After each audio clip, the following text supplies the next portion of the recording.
Welcome into another episode of FCS Rundown with Chriswell and the coach. I'm your host, Josh Chriswell, joined as always by my co-host, Gene Clemens. And Gene, it's a big weekend coming up for the FCS. 4 games on either ESPN or ESPN2, starting off with the SWAC title game on ESPN2 Saturday afternoon, followed by a Sunday primetime slot, ESPN, 2 p.m. Central Time. Sam Houston looking to shut up the doubters against perennial powerhouse North Dakota State. That's going to be followed by a doubleheader later in the evening featuring Jacksonville State and Delaware, as well as North Dakota and JMU. Really a great slate of games. But, I'll toss it over to you first, Gene. How big of a moment is this for FCS football?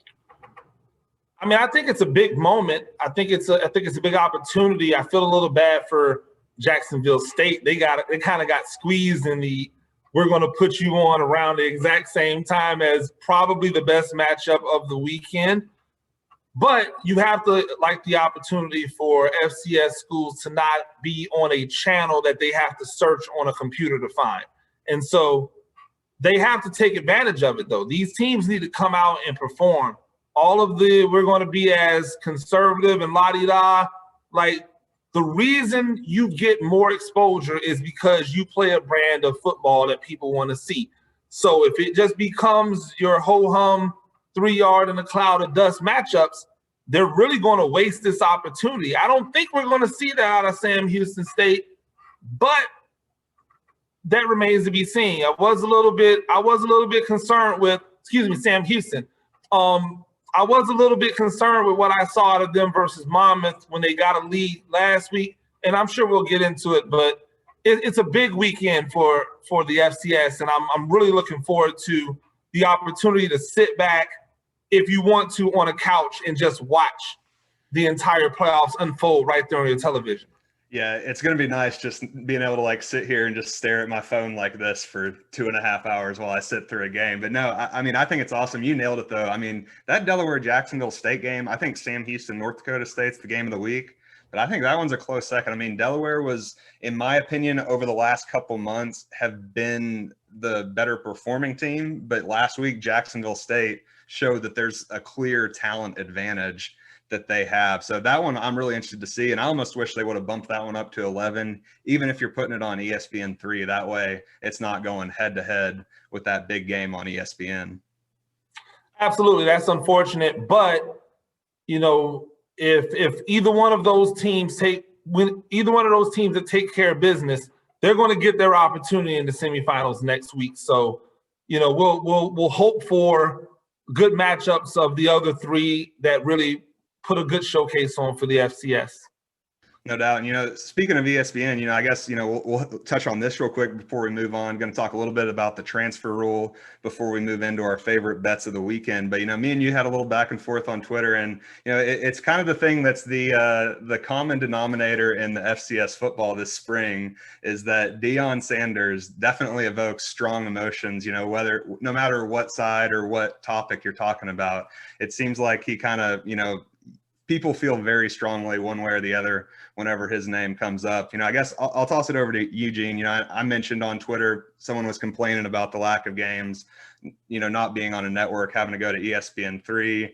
And I just made the point that, it is disappointing because, as I tend to be sometimes, ask any SFA fan out there, I can be a little bit blunt whenever I'm trying to get a point across. But basically, my point was that, if they can put Jackson State and Deion Sanders on ESPN or ESPN2 for 4 consecutive weeks, why can't you put the Dakota marker, or why can't you put one of 8 playoff games? That was kind of my point. I know in 140 characters, things can kind of get lost in translation, but my big point is that the thing I've heard all year long, whenever I'm a fan of FCS football, right? I love all things FCS football. And one of my biggest disappointments is how they haven't really been spotlighted, right? Like none of the teams that are currently playing in the postseason were ever given any real love, leading up to the playoffs. So that's kind of where my frustration was, is that you clearly had these opportunities, yet everyone wants to say, oh, they've got other stuff to broadcast. In my opinion, it's there. It's just a matter of putting those games on TV. Like we see this week, people were upset and ESPN made some changes, right? They went from having 2 games on ESPN2 late in the evening to putting Sam Houston and NDSU on primetime ESPN before an ESPN2 doubleheader. But, I know you're on the other side of this. I want to get your thoughts, Gene.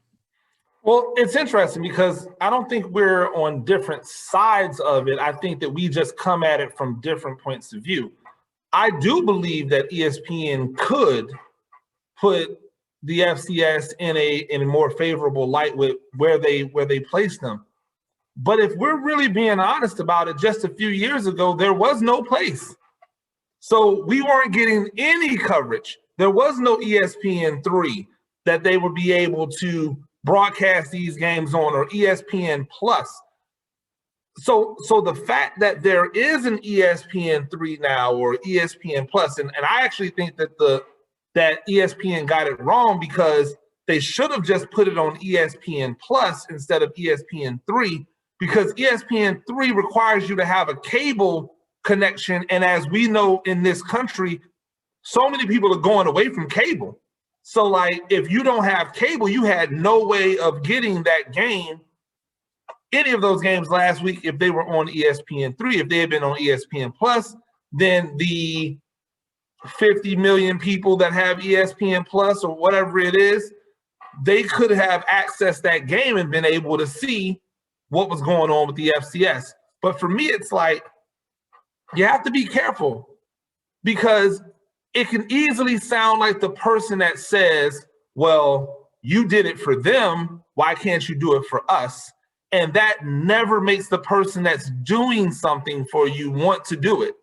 Like, that's the biggest thing, is when it becomes, well, how dare you put a Hall of Famer who decided that instead of going to an FCS school like a parochial, PWI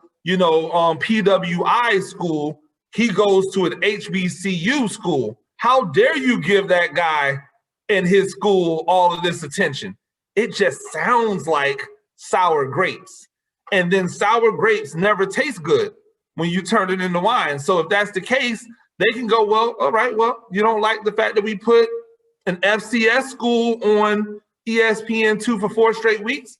We'll put your entire first round of FCS on ESPN3, and good luck finding it, because you haven't been watching games on ESPN3 all year. You haven't been watching games all year there. So I think we have to just be careful on how we look at this, and not make it a Deion Sanders thing, and keep the focus on how can we get you, ESPN, to show more value in the FCS, because we clearly know there's a value there, or else we wouldn't be doing this podcast. I mean, there's a value in the FCS. People have a passion for it.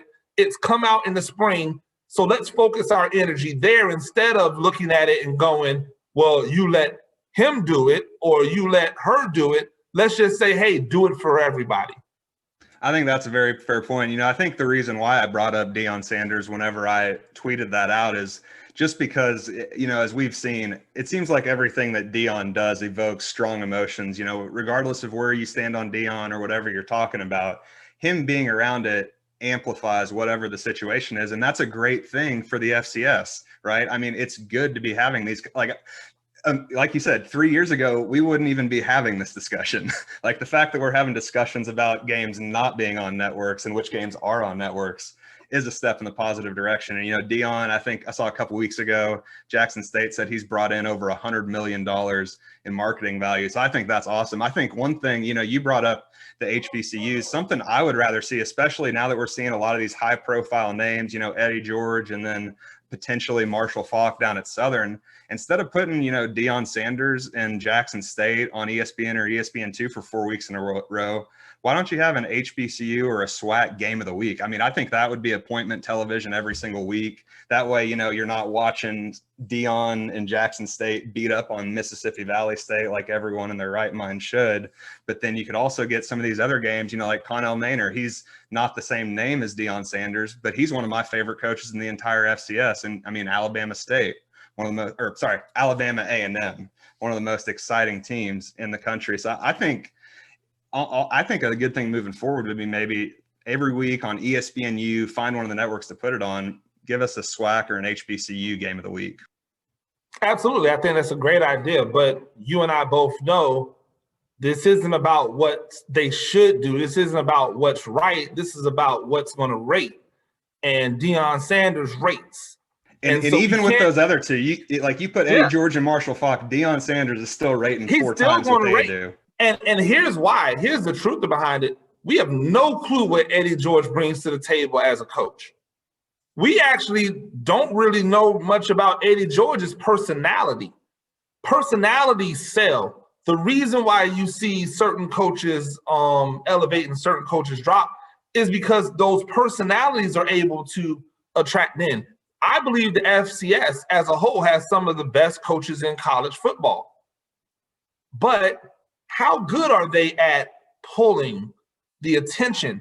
And we know that Deion Sanders is good at pulling the attention. So the fact that he wanted to bring his gravity to not only an HBCU, but be honest, an HBCU that wasn't good. If we're this time last year, they were what, number 5, 6 in the SWAC, maybe easily. They're non-competitive. They were not really that competitive versus the top tier teams in the SWAC. So now they're competitive.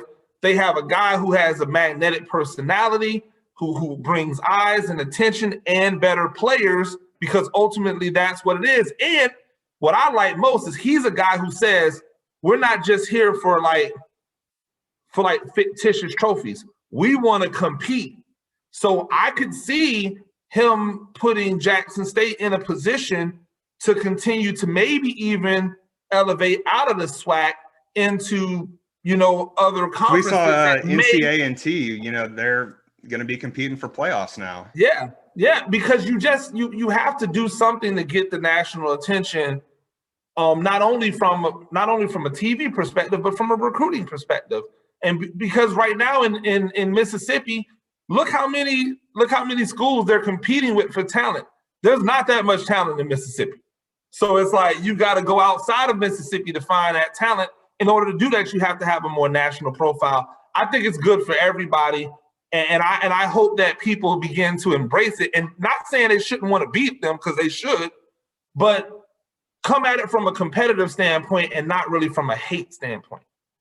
No doubt. Moving ahead, got another interesting topic that kind of came up in the past couple of weeks. Before we get into our favorite bets of the playoff weekend, I know that's what everyone's here for. But real quick, I just want to get your thoughts on the new transfer rule, players no longer having to sit out, which obviously has a big impact on the FCS. I know a lot of these programs like to kind of rely on getting the elite talent from FBS programs that for whatever reason don't want to sit out a year, want to play right away. That's no longer a situation. You can transfer from school to school with that one-time rule now. And I love it, honestly. If a coach is able to jump ship and take a job without sitting out for a year, why can't the student athlete? So from that perspective, you love it. I love it. Everybody who believes that the student athlete should have more power loves it. Here's the law of unintended consequences. If I'm the running back for Incarnate Word, why in the hell would I ever go back to Incarnate Word? If I'm the running back for St. Francis, why would I ever go back to St. Francis? I mean, not St. Francis, excuse me.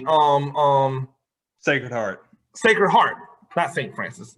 Speaking of Sacred Julius Heart. Chestnut at Sacred Heart, he needs to take himself to the giraffe before they run him into the ground in the fall. Well, that's what I mean.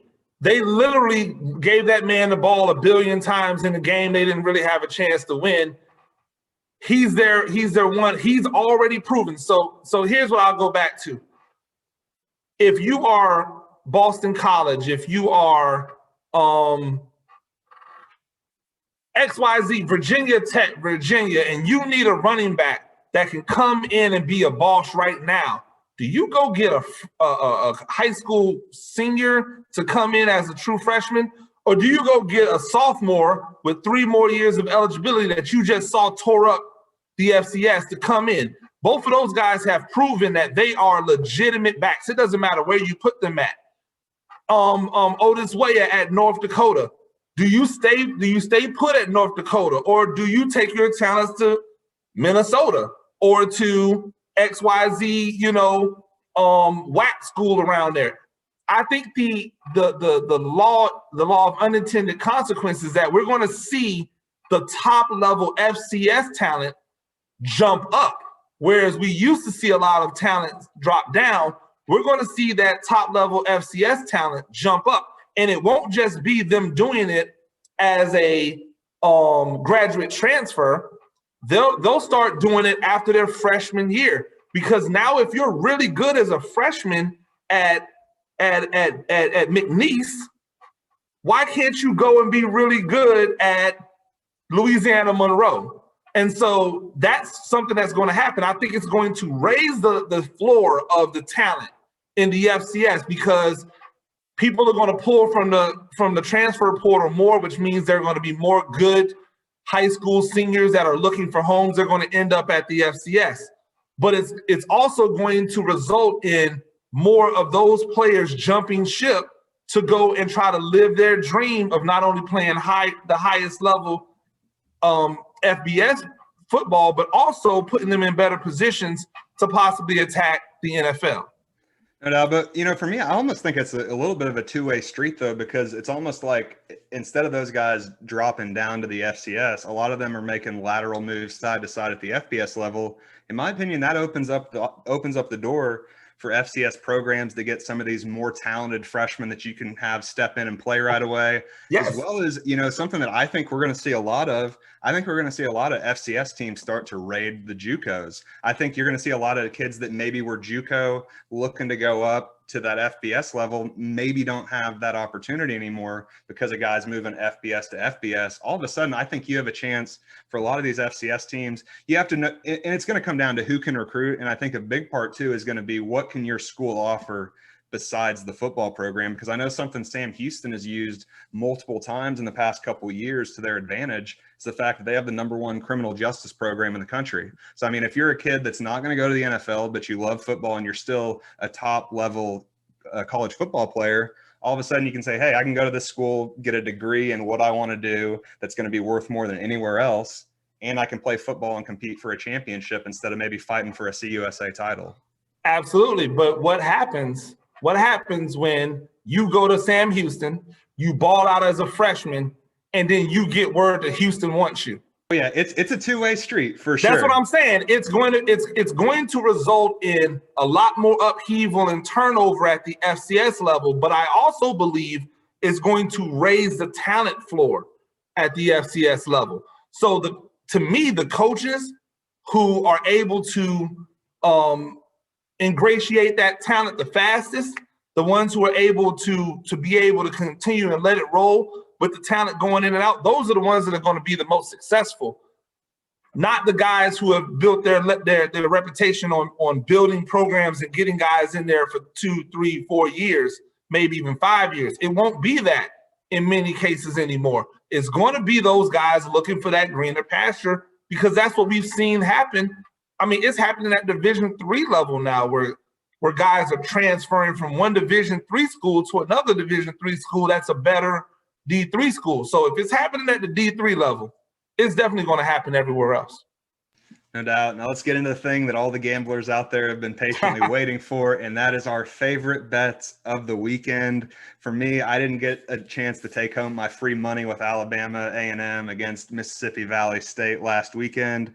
So I got to roll with A&M again. I mean, the SWAC title game going up against an Arkansas Pine Bluff team, been one of the best stories in the FCS all season. Their coach is up there as far as the Eddie Robinson Award goes.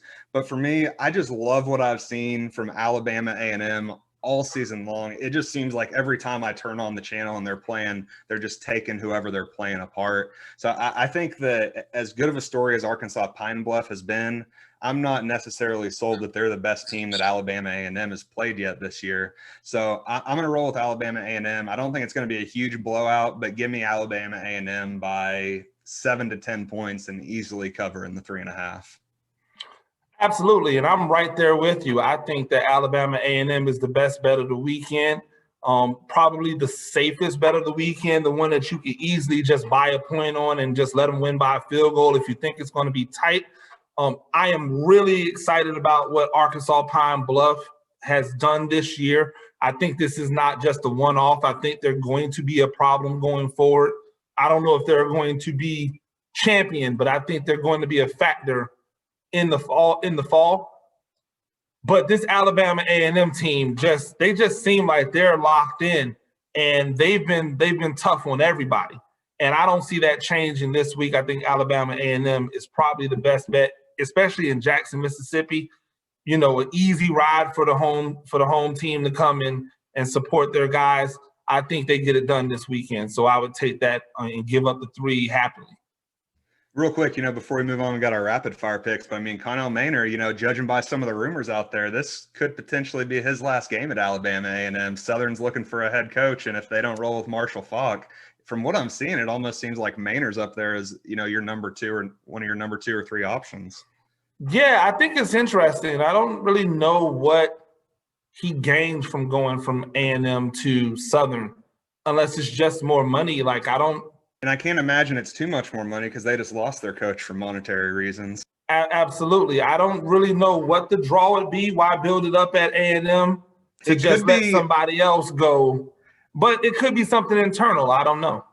I one thing too is maybe it's a little bit of a recruiting advantage too. I mean, we all know how rich Louisiana is. Not that Alabama doesn't have its talent, because they undoubtedly do. But whenever you're talking about a place where literally 20 minutes away you have one of the premier FBS powers in LSU, I mean, that's, a quick drive down the road, especially if you keep that program humming. I think that's one, maybe guys, decide it doesn't work out at LSU, don't want to go too far from home, don't want to, you like Baton Rouge, I'll drive on up to the north side of town and I can play for one of the most respected coaches in the entire FCS.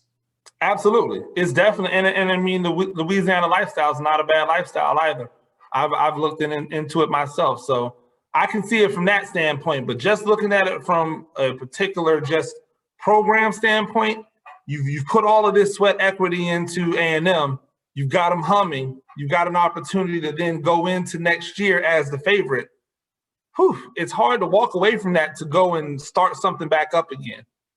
And you mentioned that Louisiana lifestyle. I mean, I think if there's one thing that Louisiana has the edge on, it's the food. I mean, whenever I was a student at LSU, I was carrying a solid 20 pounds more on me than I am today. And I mean, I live in Texas, so it's not like we eat healthy out here either. But I mean, that food, if you're comparing Louisiana versus Alabama, Louisiana wins. It's not even close. They're winning that one every day of the week.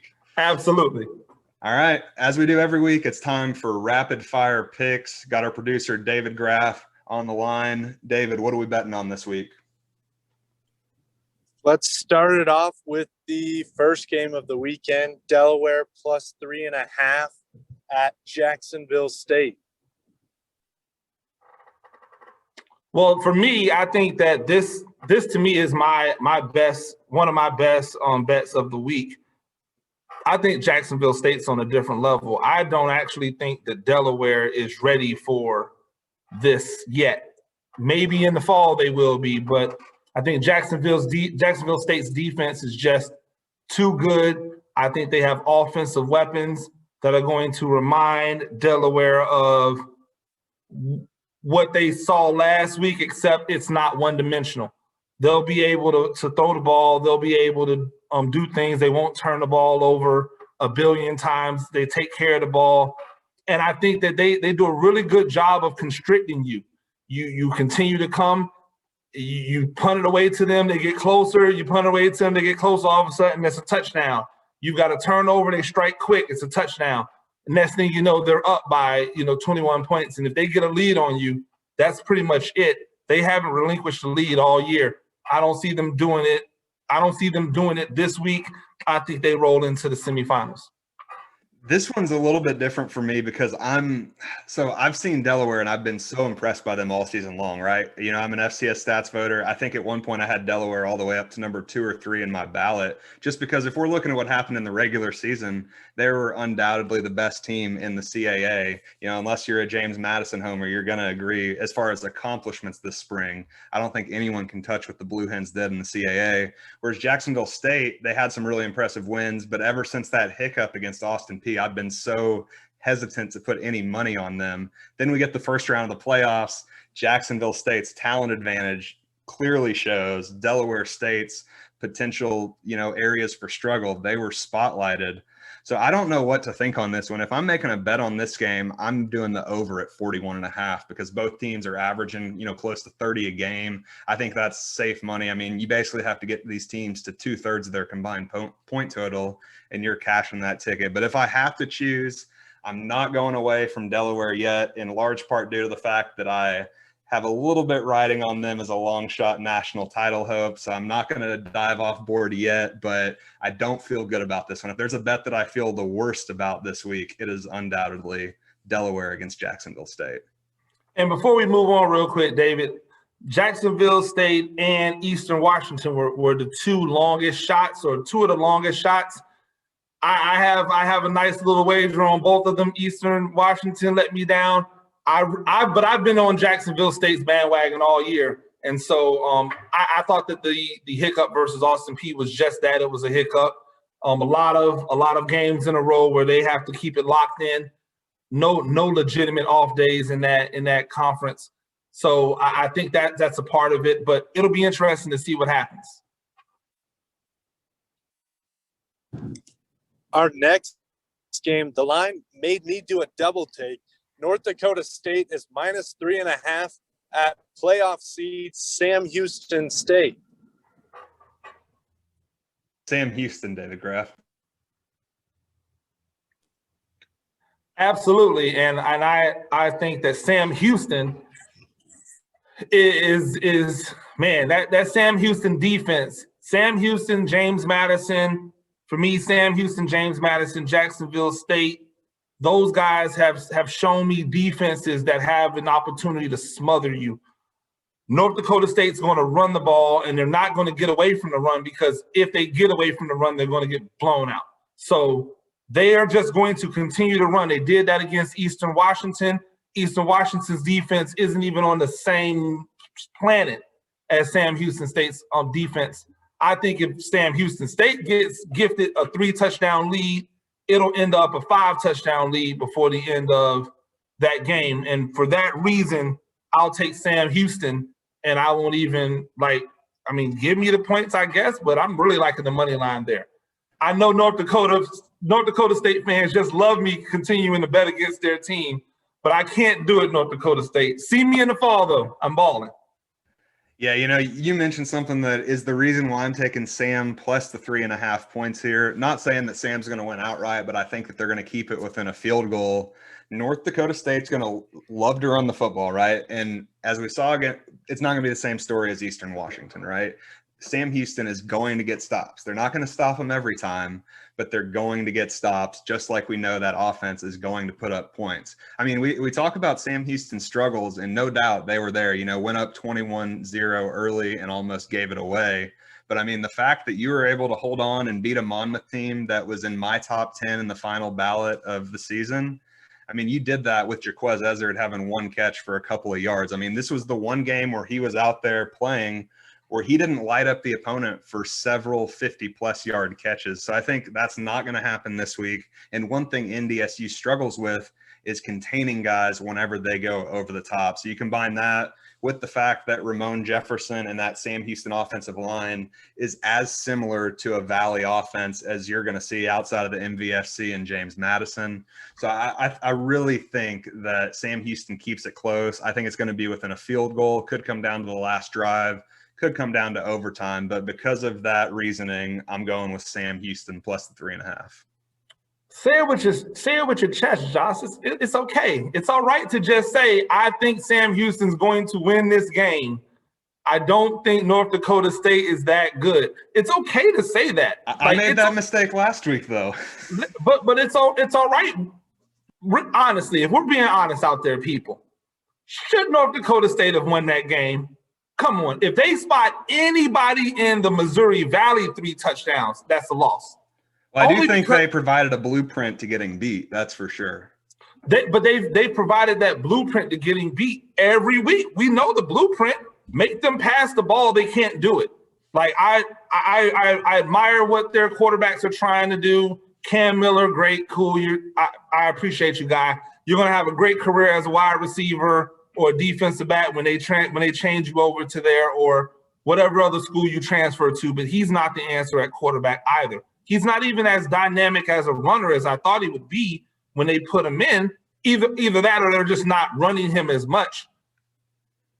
If Sam Houston loses this game, to me, they would have choked away an opportunity at a national title.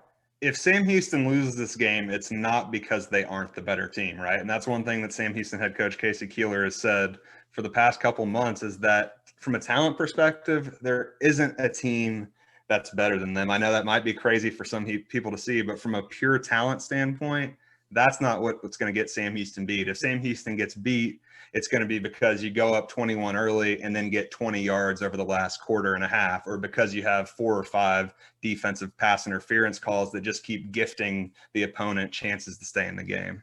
You were at that game, right? So I have a question. Do you think that they just shut it down and was like, let's just stay healthy, knowing that we have a big game next week? Let's just try to get out of here healthy?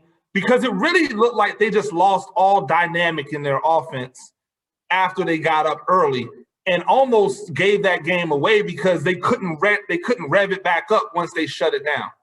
Yeah, a couple of things happened. They lost 2 key players, probably their best or second best offensive lineman went down with an injury. I think that was early in the second half. And then they lost their All-American cornerback, Zion McCollum, very early on in the game. So that kind of allowed some of those deep plays. We saw a ton of pass interference calls. I think that kind of played a part in that. But really the big turning point was Monmouth got the ball back, and Sam Houston had a chance to go up 28, I believe, overthrew a double pass touchdown that would have easily, he was 15 yards past the closest defender. That would have made it 28-0. All of a sudden, Monmouth gets it back, just eats up a ton of clock, then comes back and, rattles off a 90-yard drive. And then all of a sudden, Sam Houston just never got its momentum going back offensively. Yeah, well, they can't afford to do that. They got to keep the foot on the gas. I want to see a complete game out of them. I think I'll see it because they've been excellent all year. We move on to North Dakota State's in-state rival, University of North Dakota, 2.5-point dog at James Madison. This is probably the most difficult game of the week for me because I really do believe that North Dakota State is the better team. I also don't know if they're ready for prime time.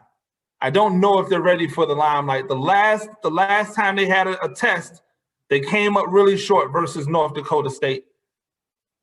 Kind of a similar team in James Madison's makeup that they play really good defense, probably better than North Dakota State. They run the ball well, and they have a quarterback who, while he's better than the North Dakota State's quarterbacks, he's not somebody that's going to win the game for you. And so can North Dakota make them one-dimensional? Have they figured out how to not give up almost 400 yards rushing and 3-4 touchdowns on the ground to James Madison like they did to North Dakota State? If they have a really good chance of winning this. This would probably be a game that I stay away from betting, but for the sake of picks, give me the road team. I'll take the 2.5 and take the chance that North Dakota is going to win this game. I hate to keep it too similar for all our listeners out there, but I'm right there with you. And I actually feel a little bit better about this one than you do. James Madison they obviously are always a national title contender if they're still in it, but I like North Dakota. In my opinion, outside of that one hiccup against North Dakota State, they've been the second or third most dominant team this spring. Just if you take away that loss, right? Because that loss was bad. The rest of their games, they've been really, really solid. And I just think that they've been more dominant in a more dominant conference than JMU has been in a watered down CAA South. All right, the final game of the weekend. It's not even on the weekend. It's on Monday. Southern Illinois is plus 16.5 against South Dakota State. Yeah, for me, I I'm just going to go here. Big spreads are big for a reason. However, I think this spread is over 2 touchdowns because of what happened in the previous game. I don't see Southern Illinois gifting them 3-4 turnovers again. If they don't turn the ball over 3 or 4 times, I don't see them being beat by 21 points. Do I think South Dakota State wins this game? Yes. Do I think they're going to win it by over 2 touchdowns? No. Give me Southern Illinois. I'll take those points. This is a tough one for me. This is another one where I potentially like that under, but I also know that things could get out of hand and that could easily be a loss. If I have to choose, right now it's at minus 16.5 for South Dakota State. I would take that. Anything above 17, I definitely would have to think twice about. I like getting that 2 touchdowns and a field goal right there, a little bit of comfort. So give me South Dakota State minus 16.5 against Southern Illinois. I know the Salukis, obviously they had a strong comeback last week against Weber State. But if we're being honest, I know Weber State was undefeated, one of the top teams in the country, yada, yada, yada.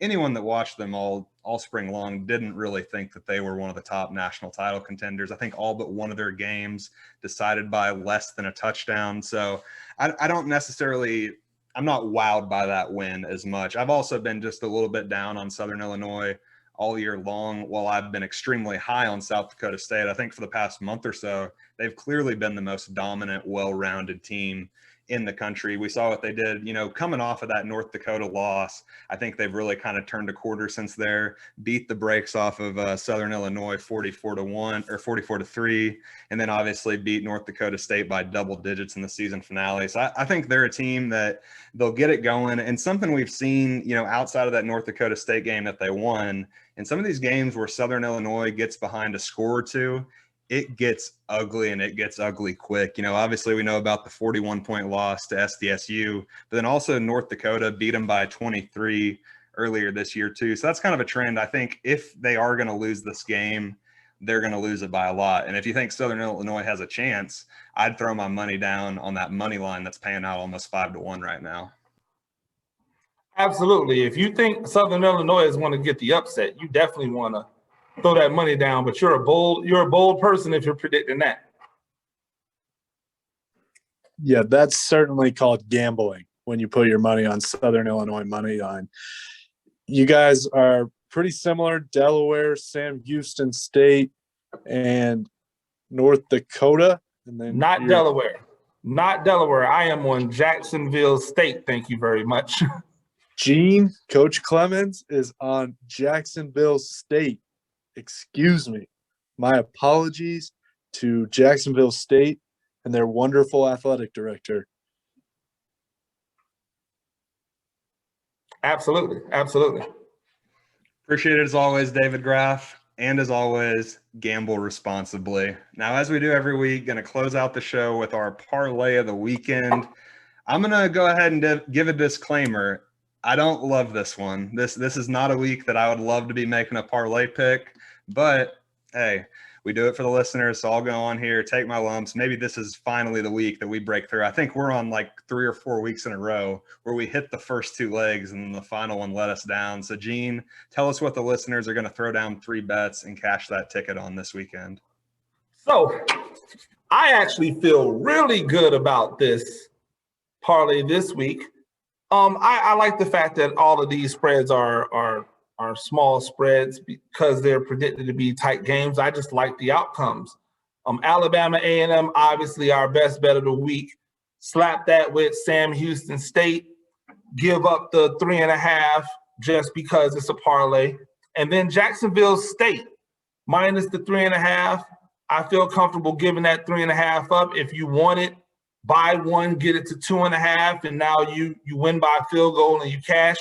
But even if you're really feeling frisky, money line at Sam Houston and get a little bit of that plus money, which really makes those odds flip up. But that's how I'm going this week.